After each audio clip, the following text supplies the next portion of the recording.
Going online to work, shop, or check in with loved ones is now just a part of daily life. But for some senior citizens, the World Wide Web is a maze they are yet to navigate. The NewsHour's Mary Jo Brooks reports on a program trying to change that. You remember how to get into your email? At 76 years of age, Bing Fajardo is trying to become internet savvy. I'm still groping, but I'm getting to know it more.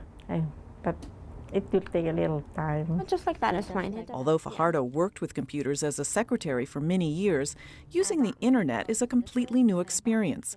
She would like to become more adept so she could stay in touch with family members in the Philippines and with her daughter in Switzerland, who wonders why her mother doesn't answer emails. She said, "You mean you haven't opened my email?" Yeah. And what prevents you from opening it? I get frustrated opening this because it takes time. Fajardo hopes that frustration will lessen now that she's taking an internet class sponsored by the St. Barnabas Senior Center in Los Angeles. The center, which for more than 5 decades has provided seniors with a broad variety of services, including exercise classes, hot meals, and medical checkups, now has added computer and internet training to its roster of offerings. Today we're here for the Facebook one, the starter kit. The day we visited, there was a class about how to use Facebook, the popular social networking site. So these would be the people that were trying to contact me. About 15 seniors listened intently as instructors walked them step by step through the process of how to set up an account, look for friends, and open attachments and links. Keep clicking. Instructor Andres Gonzalez says often his elderly students need even more basic instructions, like how to use a mouse and keyboard. There's a fear of touching it, of being in the room with it. So what we do in the first class with them, we do an introduction class. We go over the equipment itself, what is everything used for. We go over how do you touch it.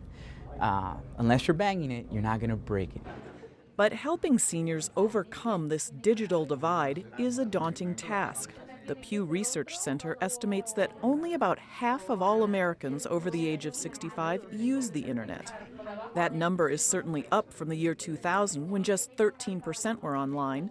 But still, with more and more information being offered digitally, from banking statements to government forms and medical records, seniors who don't use the internet will be left behind. Where did you move from? Rigo Saborio, the director at St. Barnabas, says getting seniors digitally connected is vital for their long-term health and well-being. It's really about moving through that gateway to, allowing you to open up your horizons, to be able to access the various services and information that's available to people, to really make a difference in their lives, to truly transform who they are. It's going to have profound impact on health, on mental health, on physical health, and financial health. So I think it's very critical that we do what we can to enable people to have greater access to health, financial, emotional, information through the computer system. One of the great barriers for many seniors is, of course, the cost.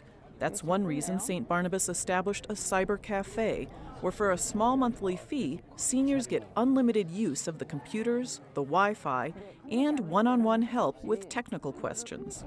The center is now working to raise money to buy laptops and tablets to lend to people who can't afford them. St. Barnabas is also expanding its mobile technology program, setting up laptops, mobile hotspots, and offering classes to homebound people in low-income and retirement communities. They feel like there's a sense of freedom and opportunity in that process.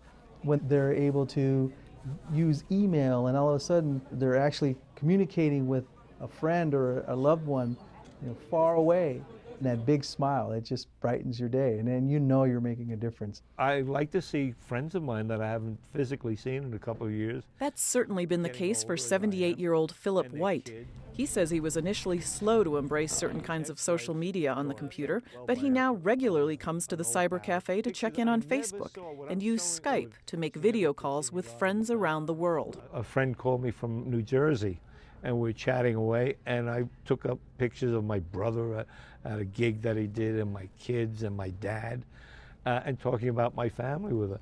And it was great. You just put them up there and chat about whatever it is. And that's one of the encouraging things about computer use and the elderly. Once they are exposed to the internet, they do use it. According to that same Pew study, 70% of seniors who have internet access use it on a daily basis. The number using social networking sites has increased 150% over the last 2 years, with 45% of senior internet users saying they use Facebook.